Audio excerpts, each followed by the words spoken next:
You know, I always see pictures of pancakes and videos of people eating pancakes in YouTube videos and Instagram shots, and I always ask myself, you know, Amanda, why don't you ever make pancakes? Why do you always make the same 2 things for breakfast every day? And then I freaking made these pancakes and I realized, well, this girl ain't got no patience for it. Pancakes took forever to make, and I'm like the world's okayest pancake maker. Aw, come on, man. Maybe even less than that. Yeah, this is a very once in a while type of thing, but I wanted to do something special for this video. The pancakes you see right here, there's 3. There are 3 big ones, but there actually were originally 4. The first one, I ate while I was waiting for the other 3 to cook, as well as drinking my coffee, so I don't have coffee anymore. It's basically what I would put in my oatmeal, but I just made it into a pancake. So I made oat flour with oats, and then I mixed it with some Vivo Life protein. I'll put the recipe in the description below, but I do want to mention that it is made with Vivo Life's newest chocolate protein. Before this, they only had 1 line of proteins, and that was their Perform line, which has raw fermented plant-based protein and BCAAs, but some people don't really need the BCAAs and also just want something more simple and also more cost-effective. So I'm really excited because they're coming out with this really awesome, just like plain old chocolate and vanilla plant-based protein, and it's the only one I've been using this past week, and it's delicious. It's like dessert. And then these pancakes with the almond butter, so good. This protein should be out by the 1st or 2nd week of May. As always, you could use my discount code Amanda10 for 10% off, or you can use anybody else's discount code, really. Just make sure you use a code because I want you guys to save money. I want you guys to save your money. If you're buying stuff off social media, you might as well use the coupon code to save as much as you can. Okay, I honestly don't know how people do this whole like eating a meal while filming a video thing, because I like to chew my food. Like, how am I supposed to do it without food in my mouth or on my face?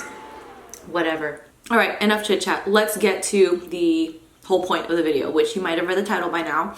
It's been about almost 2 months that I've gone into my all-in journey, which if you are not familiar with this concept or you don't know what's going on, please watch the other videos previous to this one where I talk about all-in, gaining weight during quarantine, hypothalamic amenorrhea, what exactly it is. I wanted to do Q&A on Instagram, but I ended up getting a lot of questions about HA, and I decided that I would just make a whole separate video and like tack it onto, oops, and then tack it onto like an update type of video.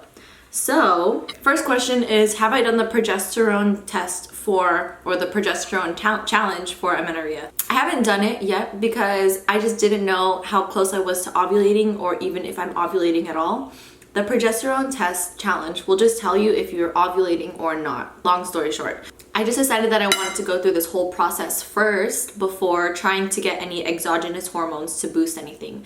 And I actually consulted with Dr. Rinaldi, the author of No Period Now What. She does like some like blood work consultations, so I like talked to her about it. When you're recovering from HA, like often your hypothalamus will sort of get de-repressed, but then the last thing to come back is the signal to start the follicular growth process. So you can kind of hang out with like a totally normal looking hypothalamus for a couple months.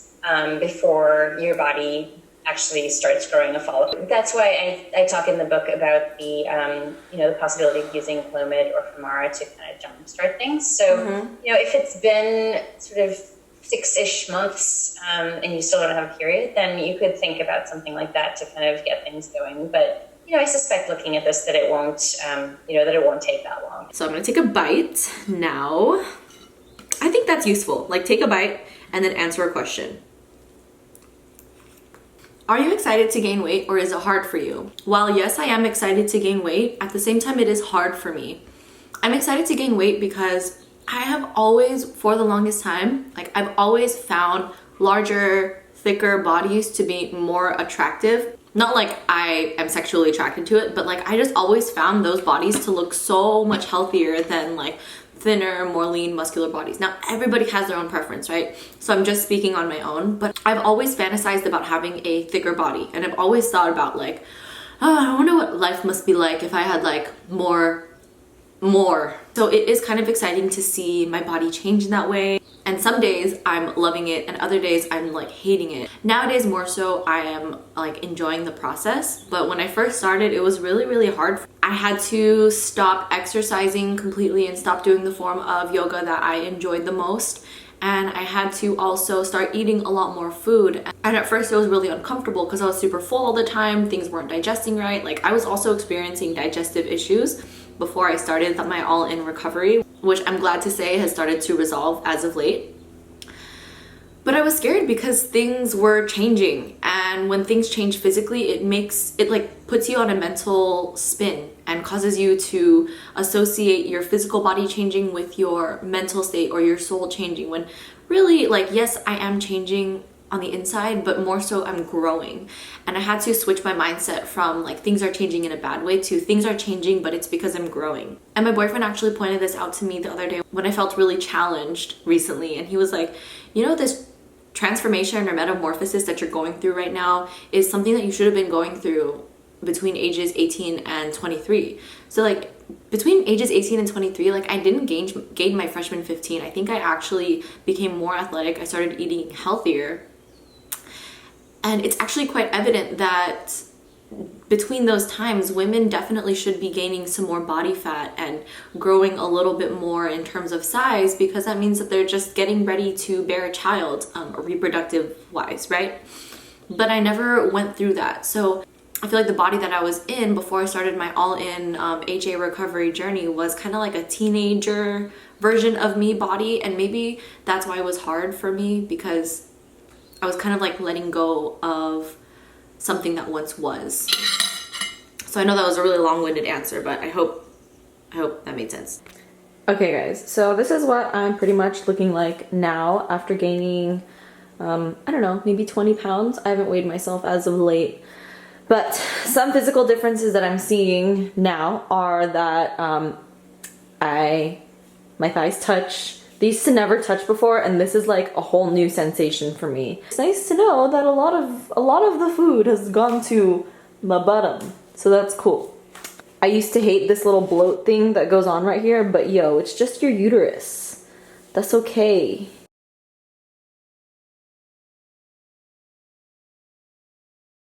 And, okay, cool thing, I've never had boobs before.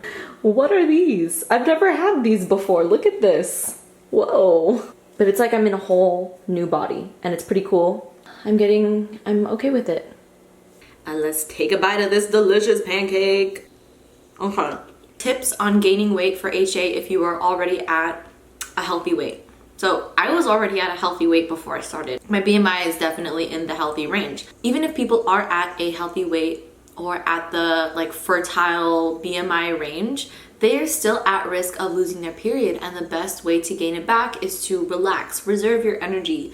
You may need to gain weight even if you are at that 24, 25 BMI range, and there are many women who've had to go through that, so you're not alone. It's hard to come to grips with this, right? Because you think, oh, only like super crazy athletic people or really undernourished, anorexic, bulimic, people with eating disorders and like people with very, very low body fat can acquire HA. But the truth is, HA can happen to anybody who's not fueling their body properly, and for people who are expending too much energy, not just physically, but also mentally when it comes to stress. So tips for gaining weight for HA when you're already at a healthy weight are just tips for gaining weight in general. Like, what you need to do right now is restore, refuel, and rest. Even if I were at a higher weight when I started this HA journey, I think I would still do the same thing in terms of weight gain, because this method has worked for 99% of people who've tried it. The 1% or like the 2% that it didn't work for just like left the trial. I have really, really strong faith that this method works, so I'm just gonna keep following it. I got a lot of questions about how many calories I'm eating and how I know if I'm eating enough per day while in this recovery. And honestly, I don't know how many calories I'm eating, but I know I'm eating at least 2,500 calories. I've gotten a lot of comments about the fact that 2,500 sounds like a lot, blah, blah, blah. If you are in that camp of thinking 2,500 calories is a lot for a woman who has lost her period due to hypothalamic amenorrhea, please see my previous video, because I'm not I don't really want to reiterate myself. 2,500 calories as a minimum to restore your menstrual cycle for those who are diagnosed with HA. It's an appropriate amount, and honestly, it's the minimum. When I first started my HA journey, for the first 2 weeks, I counted up to 2,500 just to see what it's like and get a good idea of, you know, can I handle 2,500 calories? What does it look like? Can I eyeball it? After that, I started eating way more than that because I learned that my body will adjust, it's fine, and actually eating more calories than that, because 2,500 is the minimum. Like, if it were a school assignment, 2,500 calories would get you a C plus, or like a C, not a plus. So right now, I'm definitely eating way more than that, and the way that I'm doing that by not making myself feel sick, like I mentioned in other videos, is I'm just eating more calorie dense food. So like, I'm definitely loading on more almond butter, more avocados. I would say tahini, but I ran out of tahini a long time ago, and I try not to make multiple store trips. This box was right next to me, so I've been eating a lot of protein bars, not for the protein, but just because they're higher in calories and such like a small amount of food. So I love these red bars. My favorite flavor is peanut butter, but I'm holding the chocolate box. Those are really useful too to eat like before or after a meal, just to add in extra. And I'm not going to be eating like this forever. Right now, this is just a restorative time for me to heal myself and replenish the stores that have been depleted for so long.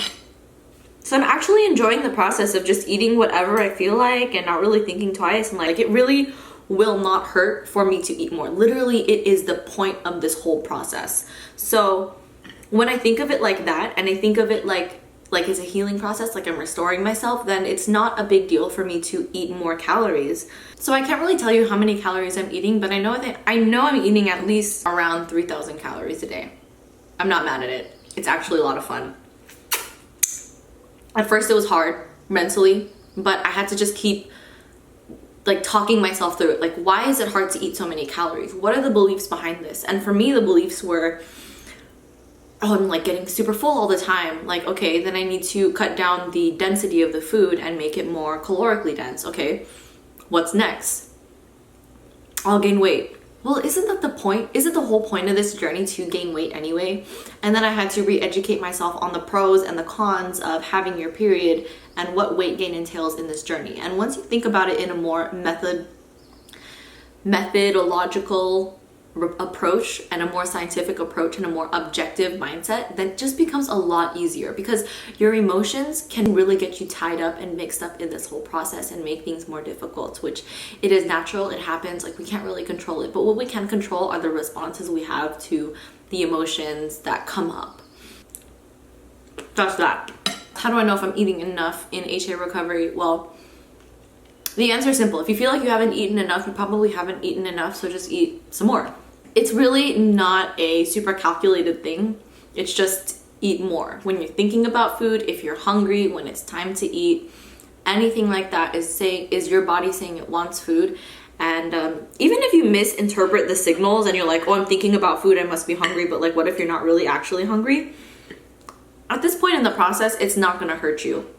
I think it's important to start incorporating and listening to your body signals when you can, but when it comes to HA recovery, the point is to eat more food.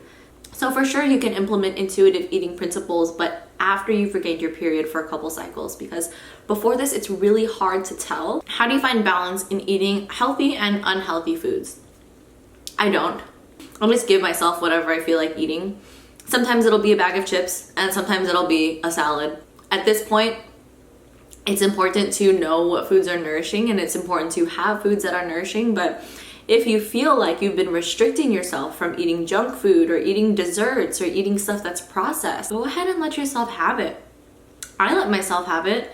Sometimes I stand in the kitchen and I'm like, oh, I just feel like eating like this piece of chocolate and this piece of bread and these crackers and these chips and this blah blah blah. For the most part, I do really enjoy eating whole plant-based foods. So like 80 to 90% of my diet is stuff like this, where it's like oats, natural almond butter, berries, but I truly enjoy it. And I don't feel myself like craving other foods, but when I do crave other foods or foods that might be deemed as less healthy than what I normally eat, I don't really care, I just eat it. that's just more calories. That's just more for my body to work with, for it to heal. I'm approaching this process as a healing process. So once I started adopting that mindset, it became a lot easier for me to just eat and to just see it and just understand like everything's gonna be okay, everything's gonna fall in place. I can exercise later, I can feel good later, I can eat intuitively later on, but right now I just need to put my head down, do the work, and do something good for my future, for my body, for my kids in the future. So yeah. Did you get your period back, or did you start having symptoms? I have started to feel symptoms. My boobs are growing. That's weird. One day I just looked down and I was like, whoa, those are boobs. I have them. I've never had boobs before. I've always thought that I was just like in this like itty bitty titty committee forever, like, which I think I am naturally. But it is interesting to like actually feel the process happening. This might be TMI for people that this video is not relevant for, which thanks for being here. But a couple weeks ago, like my nipples just started feeling very sore and like very tender to the touch, and then the tissues underneath started to feel sore and tender, and then like I just looked in the mirror one day and then they grew. Another symptom I've been having is like discharge is a lot more than usual. I've also had like a super high, like increased sex drive. My body heats up a lot faster. I don't feel cold in my hands and feet as much. My digestion is so much better now. Before I started my HA recovery, I was having really bad digestive issues, so bad to the point where like I would have gas and the pain would just travel all the way up to my neck, like in my shoulder and my heart, and it hurt so much that sometimes I couldn't even like talk for the rest of the evening. All of that kind of dissipated, and I guess from what I've read, IBS symptoms are sometimes a result of not having a normal menstrual cycle, which makes sense because if you're not menstruating, it probably means you don't have enough energy. So your digestive system will slow down in order to absorb as much as possible. But that means a slower digestive system, which can cause a lot of pain. So that symptom in itself is being relieved right now. I just have confidence that it's working. I just have this very like innate feeling that my body is adjusting and that it is re-regulating itself, and it's cool and very encouraging, because when I feel these symptoms, I can feel myself tearing up. When I feel these symptoms, I'm like, oh my gosh, there she is. It's like that same feeling that I get when I see my plants budding or I see it growing. I'm like, oh, okay, I've watered these flowers. I watered the seeds. I put it in like indirect sunlight. I make sure the humidity is okay. Like I'm actually doing everything I can to take care of you, and you're showing up for me. And I'm just so grateful. Okay, let me take a break. I am not a mess. I'm just very emotional and very grateful for my body. Anytime like the topic of self-love comes up and I'm like thinking about myself and my body, I'm like, oh my gosh, I love you, you're healing. Anyway, let's go back to the questions. By the way, finished my pancakes. I'm really happy because they were so good, but also really sad because they're done now. So those are some of the symptoms that I've gotten back, which aren't necessarily like period related symptoms, but they are signals and symptoms of my hormones being re-regulated and coming back. I just feel like I'm going through this whole metamorphosis, like this change right now, which I think goes into the next question, which is asking about tips for body image issues while gaining weight. So this is something that I'm currently working through at the moment, because I look in the mirror and I can't recognize my body. It just looks so different. And it's a trip because it's like, that was my identity for a while. I think a lot of people can relate to the fact that you identify with your body. But the thing is, we are not our bodies, and our bodies are ever changing and constantly changing, and that's the whole point of life. And our bodies will change starting now to tomorrow, and it'll change in 10 years. And when you have kids, change even more, and then when you get older and like you have gray hair, change even more. It's just a matter of life. And when I step outside and think about it in that way, I'm like, oh, then what's the point of holding on to a certain body for so long? Instead of trying to fight my body and have these issues, I want to work with my body. I want to feel good with my body. Your body is your most constant, most loyal companion. When you feed it properly, it just sings in joy. When you move it around, it wags its tail, it's happy. When you let it rest, it feels good. And this might sound like the way we would treat a dog. Like if we treat a dog right, it'll treat us right and it'll always love us and be loyal to us no matter what. Even if we don't treat it right, sometimes it'll still come back and love us. So many of us are more apt to take care of our animals and take care and love our bodies. But if we just look at our bodies the same way, instead of fighting it, instead of changing it, instead of judging it, body image issues kind of go away. So now lately I'm looking in the mirror and I'm just seeing a different body, which is my body, but it's different and it's changing.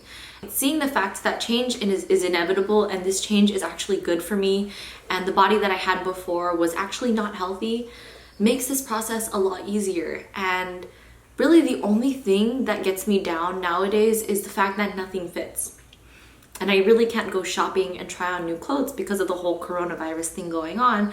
But I have ordered a lot of different clothes, loose clothes, yoga, harem, flowy pants, just for this time because I want to feel more comfortable. I guess what I'm trying to say about body image issues is really just remember that you're more than your body. Our bodies are just something that we're like borrowing or we're renting. They're a gift for us to use to contribute to society, to help other people wake up and become more aware of themselves and to love others as well. Like, our bodies are literally just a tool. Why would we identify with our computers, our phones, our spatulas, a hammer? They're just tools for us to do good for the world. So our body is a tool for us to do good for the world, but it is also something that is more intricate and more complicated and needs more attention and it needs more love. But that's okay. I really hope that you can just take home, if you take home anything from this, it's that one, don't make pancakes if you are short on time, or just like don't make them at all. Just make oatmeal or something because this took me forever. But two, the way you look and the way your body looks and the amount of muscle you have and the amount of fat you have is the least important thing about you. The most important thing about you is you, your kindness, your love, your patience, your happiness, your contributions to others. Like, that is what is most important. Nobody cares about what I look like. I only care what I look like. Maybe some people care about what I look like, but that's their own issue. If somebody cares about what you look like and are voicing it to you, they have way more issues to work through. Somebody asked about what my goal weight is and like if I'm going to continue gaining weight. I don't have a goal weight. I have gained about 20 pounds so far. I don't know what weight I'm going to stop at because that's not up to me. It's up to my body. If for some reason after like 8 months nothing happens and I've gained like 60 pounds, then for sure I'm gonna like try to investigate something. Maybe something else is happening down below. But if this is a normal textbook case of HA, then I plan on eating this way and keeping my weight relatively high until I have about 3 to 4 normal regular cycles. So if I have a cycle and then it's irregular and then the next one's irregular, like I'm not gonna start there. I'm gonna wait until I get 3 normal cycles in a row, and that's probably the weight that my body wants me to be at, or like the energy exchange my body wants me to be at, in which case I'll probably stay there. But it's really liberating to know that I don't have to control this anymore. I really don't feel like I will have the need to control my body weight when it is at its healthy set point spot, because it will just do it on its own. And that's just like a whole other topic on like self-trust, self-love, and just working with your body versus working against your body and trying to control it, because our bodies are very smart creatures. Your body has a lot of wisdom in its DNA. It knows what to do. It knows how to breathe for you, beat your heart. So why would it not know how to regulate temperature, regulate your body weight? I could just trust you and you could do what you need to do and we're gonna be healthy, and I just need to take care of you. Is my boyfriend supportive of my weight gain or is it a struggle? Oh my gosh. Let me just say that we cannot keep our hands off of each other. And that's all I'm gonna say.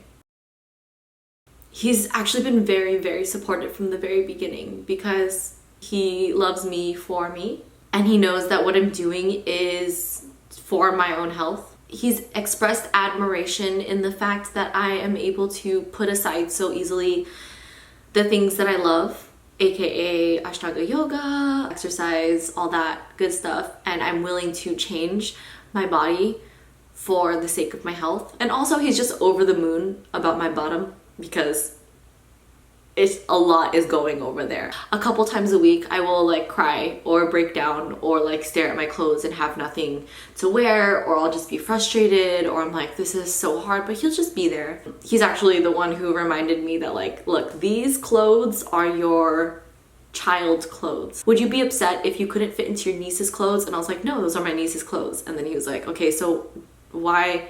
He's like, okay, so the clothes that you have that you don't fit in right now, those are like your sick clothes. Those are your unhealthy clothes. This is like your healthiest version of yourself right now. He is always telling me how much more healthier I look and how he appreciates it, and how he's like, I think having a really understanding partner is very helpful. And since we're talking about partners and people, I should mention that I also did tell my friends about it, and they're also very encouraging, and it just instills in my mind that people really don't care about what I look. Like, I remember I told my friends, they're like, oh, okay, so how much weight do you have to gain? And I'm like, I don't know. And they're like, okay, cool, well, good luck. And I'm like, oh, that's it? You guys don't really care that much? I mean, they care, but it's like, to them, it's just such a trivial thing. It's like me buying a new pair of pants. They're just like, oh, okay, cool, but when are we gonna hang out again, you know? So being vocal about it is really awesome, and also having this platform to be vocal about it too is pretty cool too. Then it just becomes something of an objective nature, and something that is just like, it's just life, you know? It's nothing serious. It's just this health condition that I'm going through, and I'm going through the steps, and it's okay if it's hard sometimes, but I have supports and I can talk about it. And that just gives it less power over me. So that's where I am with like my friends and my partner. And since we're here talking, I know this video is already long. I think I finished all of the questions. There's some that are very repetitive, but since we're here and we're talking about it, in terms of exercise, I'm really just walking probably like every other day, and I'm doing some light restorative yoga. And to be honest, I'm loving being lazy. I didn't think I would be. I think I just needed a break from it. And it's nice, like I get really excited to do yin yoga or like stretching, just stuff like that. It feels really nice. And it feels nice to know that I don't have to force myself to do anything, and that, you know, this is just very temporary. So that's basically all I've been doing for exercise and movement. Mostly walking is just so I can get fresh air, being cooped up in the house all day. And also just to get vitamin D, some good sunlight. And it's a really nice way to be meditative and enjoy time with my boyfriend. And it's really forced me to take a step back and realize just how much people can use exercise as a way to escape their emotions, or a way to escape their present state of discomfort, instead of just sitting with their feelings and really feeling them and allowing those feelings and those thoughts to just pass by, aka meditation. I just feel like in this whole process, I've been a lot more present with my life, with myself, and for other people. And I really hope that this continues on. Like, there's so many life lessons that I've learned in this one experience alone, and it's only been 2 months. I'm so excited to share what it's gonna be like in 6 months to a year. So that is it for this video. I know it's been pretty long, but I'm really grateful for you if you stuck by and listened to the whole entire thing. If this is you and you are suffering from, if this is you and you have HA, symptoms of it, or you know somebody who does have HA and you really care about them, make sure you go to noperiodnowwhat.com. The first chapter of the book is free. That's the book that really catapulted me into this whole process, and it has the protocol that I'm following right now, which is basically just eat more and exercise less, but in more detail. And there are a lot of different stories from other women who have gone through the same exact thing. Make sure you nourish yourself. Make sure you nourish your mind, body, spirit. Stay safe, stay sane, stay sanitized. I hope you guys have a wonderful morning, noon, day, or night, and I'll see you next time. Bye.